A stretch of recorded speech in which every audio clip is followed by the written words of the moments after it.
Onse Vader wat in die hemel is, ons dankie dat U naam geloof mag word, U werke raak gesien mag word, ja, dat ons op grond van U werke bly mag wees. Ons bid dat U ons ook nou sal lei deur U woord, waar dit gaan om die erediens, waar die erediens alles insluit, en hoe dit tot die eer moet strek. Help ons daarin, as ons na U toe kom in Jesus se naam. Amen. Môre julle, hoop dit gaan goed. Jammer, ek wou regtig al verlede week by die katekisasie weer uitgekom het, maar daar was net nie geleentheid nie. Vertrou dit gaan met julle almal goed, en dat ons dit wat die kategese opname aanbetref, dat dit ook werklik vir julle sal dien tot opbou van julle geloof in dit wat ons ook hier voor die Here doen. Vorige keer het ons gepraat oor belangrike punte in verband met die erediens, dit wat die gesonde leer aanbetref, en soos wat julle nou al agtergekom het, ons wissel nou die gesonde leer en die kerkgeskiedenis so met mekaar af. Ons gaan nou vandag weer 'n les uit die kerkgeskiedenis ook deurgee, wat julle dan 'n volgende keer kan hanteer. Ek het Wessel en ek het Andrei se werk teruggekry, dankie julle. Ek gaan soos wat ek deur die les vinnig gaan, sal ek na julle antwoorde ook verwys. Wat is die belangrike punte in verband met die erediens? Wat natuurlik voorop staan en wat vir ons die belangrikste moet wees, is die suiwere bediening van die Here se woord. Dit is hoe die Here dit duidelik maak, hy die geloof werk. Die Heilige Gees wil alleen die geloof deur die woord van God in ons harte werk. Daar is nie 'n ander manier nie, dis waarom dit ook so belangrik is, dat die woord reg en suiwer verkondig moet word. En dan is hier 4 dinge wat hier vir ons uitgewys word, wat vir ons belangrik is, en wat in die bediening van die woord noodsaaklik is. Die woord moet verklaar en toegepas word op so 'n wyse, dat 'n mens dwars deur 'n preek kan hoor, dit is die Here wat praat. So sê die Here, Here. Tweede belangrike punt, Christus moet die middelpunt van die preek kan ek maar wees, want hy is die middelpunt van die skrif. Alles het op een of ander manier op hom van betrekking. Daarom moet daar in elke preek 'n verkondiging van Christus wees. As Christus nie aan die woord kom in 'n preek nie, dan is dit nie ware verkondiging nie. Elke preek moet dus vir ons by Christus uitbring. Paulus, wat ook vir die Korintiërs geskryf het, ek het my voorgenem om niks anders onder julle te verkondig as Jesus Christus en hom as die gekruisigde. Derde belangrike punt wat in elke preek moet uitstaan is, Christus het gekom tot 'n val en 'n opstanding. Vir baie is hy 'n rede tot struikeling, en vir 'n ander is hy 'n rede van redding en ewige behoud. Maar elke preek moet die element van genade van God vir die gelowiges duidelik maak. Daar moet genade in elke preek verkondig word, maar dit moet ook baie duidelik wees dat God sal straf, hy sal oordeel. Die ongelowiges sal nie van die straf van God kan vrykom nie. In elke preek moet dit ook baie duidelik wees, God se genade en ook sy oordeel, of dan nou sy straf. En dan die 4de aspek, preek is nie 'n plek vir allerhande stories nie, en om allerhande van jou eie ervarings voorop te plaas, en allerhande mensgemaakte ou verhaaltjies te fabriseer en dan nou dit in die preek in te werk nie. Gewoonlik as sulke dinge in 'n preek kom, dan kan jy maar kyk na die tyd en omstandighede waarin ons ook leef, dan is dit 'n tyd van groot afval en verwatering in die kerk. Die preke word dan ook dus afgewater as daar allerhande ou stories vertel word. Daardie mense wat sê Christus het dan ook stories vertel, moet natuurlik bietjie mooi dink, want Christus se gelykenisse wat hulle dan nou as stories afmaak, het juist betrekking op dit wat die koninkryk is. Die gelykenis is baie meer as net die vertel van verhale. Ons het ook die kinderdienste afgewys, dat daar nou spesiaal net vir kinders erediens gereël word. Ons moet nooit die werk van die Heilige Gees onderskat nie. Ons almal wat al 'n eind in die geloof gekom het, 'n pad daarmee geloop het, weet hoe die Heilige Gees ons, sonder dat ons eers bewus was daarvan, vir ons die geloof al hoe mooier en ryker en sterker ingeklee het. Of ons nou oud of jonk is, die Heilige Gees werk. Waar kinders uit 'n erediens uitgehaal word, apart in die kerk moet by mekaar kom, op 'n ander plek word die eenheid van die gesin ook gebreek, en dan, en wanneer op watter stadium leer 'n kind nou, om werklik, die erediens in sy volle sin, deel daarvan te wees. Hulle vind dit dan moeilik om by die gewone eredienste in te skakel, omdat hulle nou altyd maar net na diens toe gegaan het wat spesiaal vir hulle gereël was. Die gereformeerdes rondom die sing van gesange, dis deel van ons identiteit ook. 1859, toe die gereformeerde kerke tot stand gekom het, was 'n groot deel van die stryd juis om die verkeerdheid van die gesange aan te toon.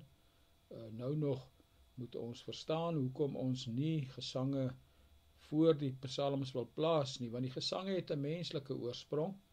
Ons moet die woord van God die sentrale plek laat kry, en daarom moet ons die psalms en dan gedeeltes wat vanuit die skrif beruim is. Dit is waarom ons praat van 'n skrifberuiming.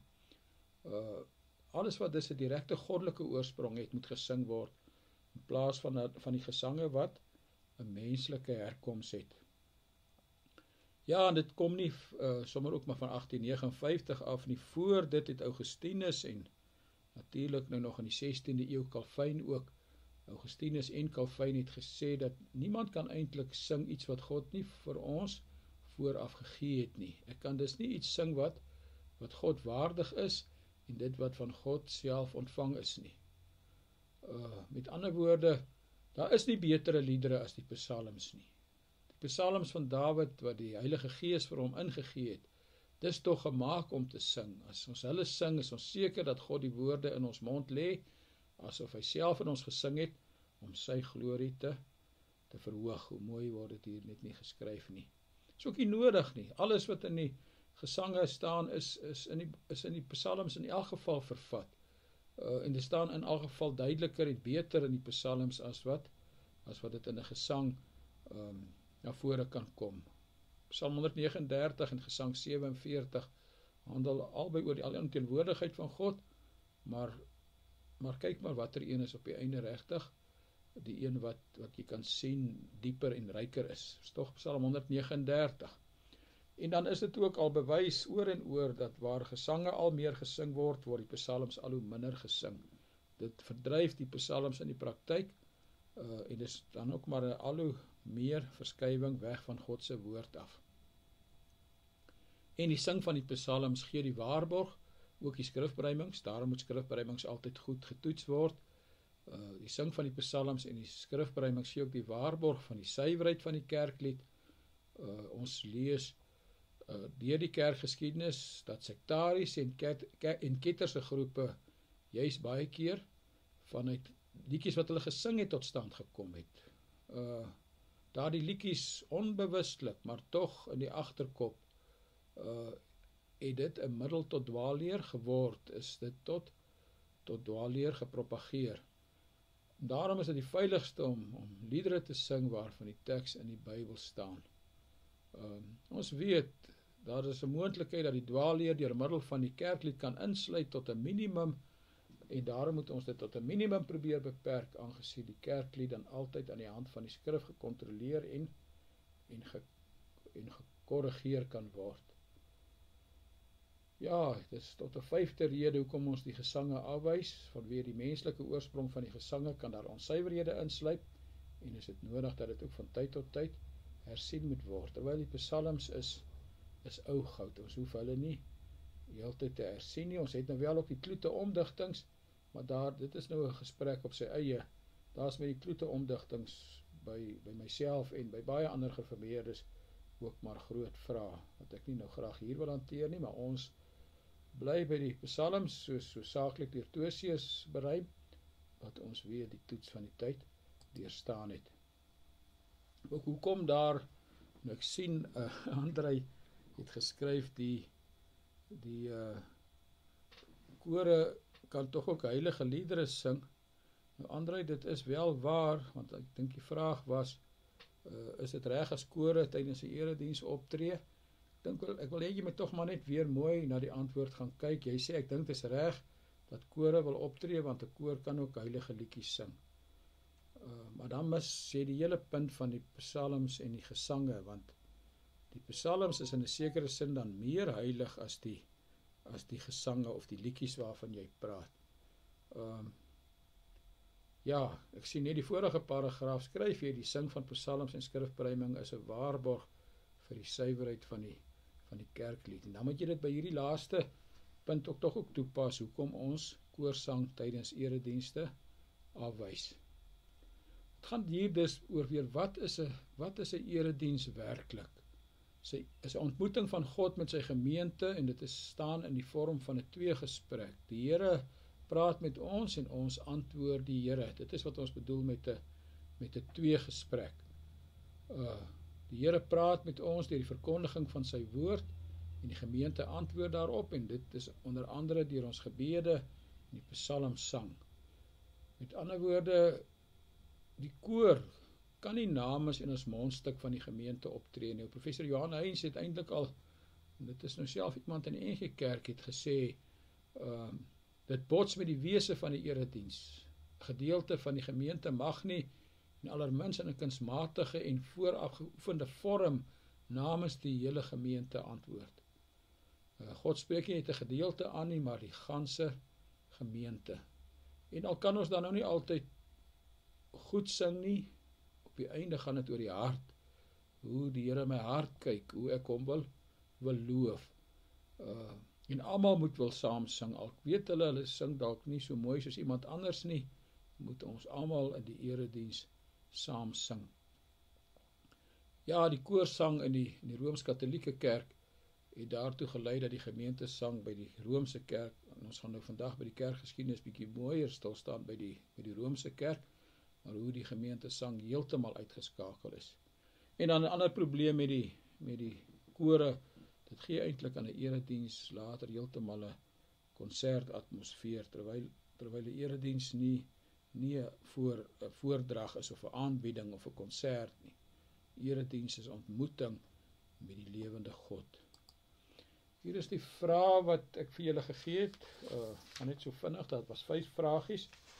Wessel, hoekom is dit noodsaaklik dat die woord van die Here suiwer gekondig word? Dis die Heilige Gees wat die geloof tot stand bring en versterk deur die verkondiging van die woord, skryf Wessel.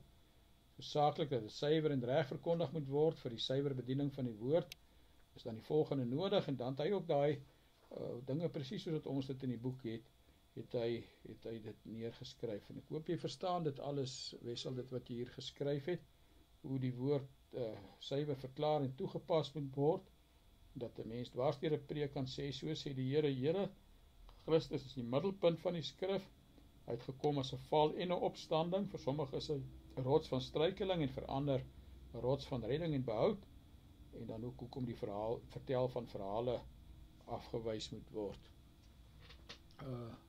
Ander het gesê, aangesien die Heilige Gees die geloof werk en versterk dat die verkondiging van die woord, is dit noodsaaklik dat dit suiwer en reg verkondig moet word, en dat hy ook daar gesê hoe die woord verklaar en toegepas moet word. Dit moet gaan om die woord van die Here, en dan kom jy ook by Christus uit. Hy het gekom vir 'n val en 'n opstanding, hy is die middelpunt van die skrif, en dan ook dat die vertel van verhale afgewys moet word. Ja, dis nou die 4 dinge wat in gedagte gehou moet word. Dis nou die 4 wat julle albei reg het, Wessel en Andrei. Julle het dit reg, hoe die skrif verklaar moet word, hoe Christus die middelpunt moet wees, hoe hy 'n val en 'n opstanding is, en die vertel van verhale wat vermy moet word. Waarom hou ons die kinderdienste tydens die erediens nie? Moet ons dit nie goed praat nie? Dit is vraag 3. Die erediens is 'n vergadering van die hele gemeente, skryf Wessel, en nie van 'n aparte deel daarvan nie, ongeag of hulle oud of jonk is. En dan die gevaar bestaan dat wat die kerklike lewe betref, die eenheid van die gesin nie tot sy reg kom nie. En die gevaar bestaan ook dat kinders en jonges kan afleer om na 'n gewone erediens te gaan, en dat die neiging dus heeltyd sal bly om met die dienste aan te gaan wat spesiaal vir hulle gereël is. Ja, ek hoop jy verstaan ook mooi hoekom ons dan nou die kinderdienste nie wil goed praat nie, Wessel. Net kyk wat het André hier gesê, die gevaar bestaan, dat dit wat die kerklike lewe betref, dat kinders en jong mense dink seker dinge kan afleer. Ja, hy het nie baie hier geskryf nie, André, miskien moet jy net weer 'n bietjie mooi gaan kyk, hoekom ons nie so seer kinderdienste wil goed praat nie. Hoekom word die sing van gesange deur ons as gereformeerde kerke afgewys? Ek dink is nogal belangrik dat julle net weer dit is nogal 'n mond vol, hierdie 5 punte by julle self duidelik maak. Net kyk, ek dink Wessel, het is my gelyk het hy dit baie volledig hier geskryf. Wessel, ja, ek dink jy het baie mooi die punte hier saamgevat. Ek hoop dit is so duidelik, soos wat jy het hier geskryf het, dat dit in jou hart ook net so duidelik is. André, kyk wat het André hier geskryf, gesange is godsdienstige liedjies met 'n menslike oorsprong. Die sing van psalms en skrifberuiming is 'n waarborg vir die suiwerheid van die kerklied.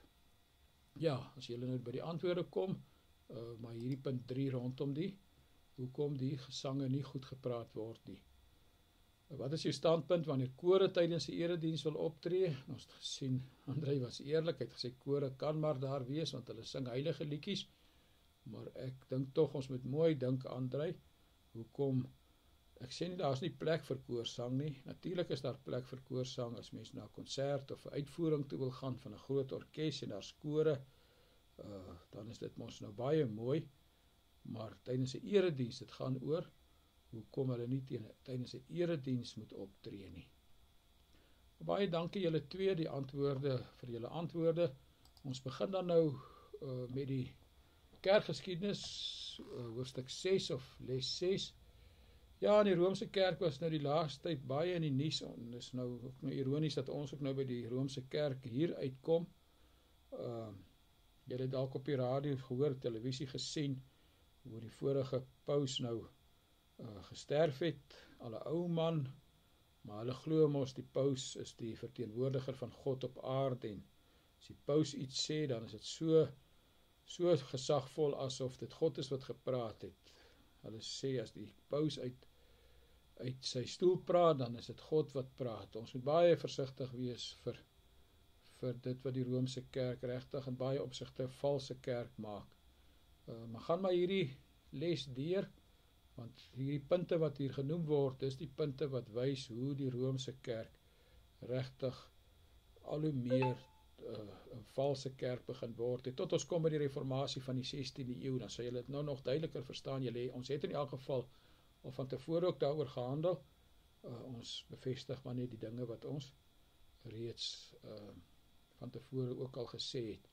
Die groot gevaar, vraag, wie regeer die kerk, die ouderlinge ampt wat verval, van kwaad tot erger, so 'n stukkie in die Romeinse kerk se geskiedenis, hoe hy nie alleen die kerk wou regeer nie, maar ook hoe hy die staat wou regeer, en hy verklaar homself as 'n opperpriester oor die kerk en 'n opperkoning oor die regering van die staat.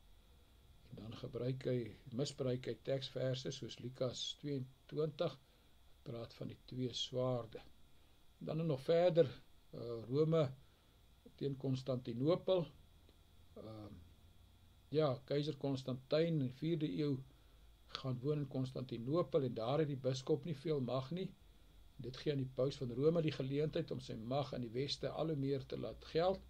Die kerk in Konstantinopel met hulle biskop verdra dit nie, en onder meer hierdie verwydering sou later lei tot 'n skering tussen die kerk in die weste, die kerk in die ooste. As jy nou nog praat van die Rooms-Katholieke kerk, dan het jy ook die Grieks-Ortodokse kerk, of die Russies-Ortodokse kerk, die Grieke en die Russe, wat natuurlik deel vorm van die Oosterse kerk, terwyl die Roomse kerk, ons het nou, soos ons het nou baie gepraat, dit is nou 'n man van Suid-Amerika, maar ook 68 jaar oud, wat nou die nuwe paus geword het. Ek het nou sy naam vir 'n oomblik vergeet, maar julle sal dit in die koerante kan sien.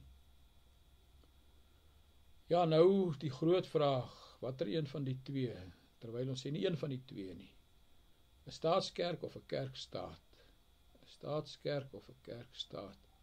In die middeleeue, dan oor hier so van 600 tot 1500 na Christus, is daar die aanhoudende stryd tussen die paus en dan die wêreldlike vors, of dan nou die staat. Soms het die paus die oorhand, en dan het weer die staat die oorhand. Die Duitse keiser in die weste wil sy mag oor die paus handhaaf en beywer hom vir 'n staatskerk. Dit wil sê die staat moet die kerk regeer, maar dan kom die paus van Rome, hy wil weer 'n kerkstaat hê. Nie 'n staatskerk nie, maar 'n kerkstaat. Dit wil sê die kerk regeer die staat. En so gaan dit maar aan en aan. In die 11de eeu kom daar byvoorbeeld 'n openlike uitbarsting tussen keiser Hendrik IV en paus Gregorius VII. Hildebrand was sy eintlike naam.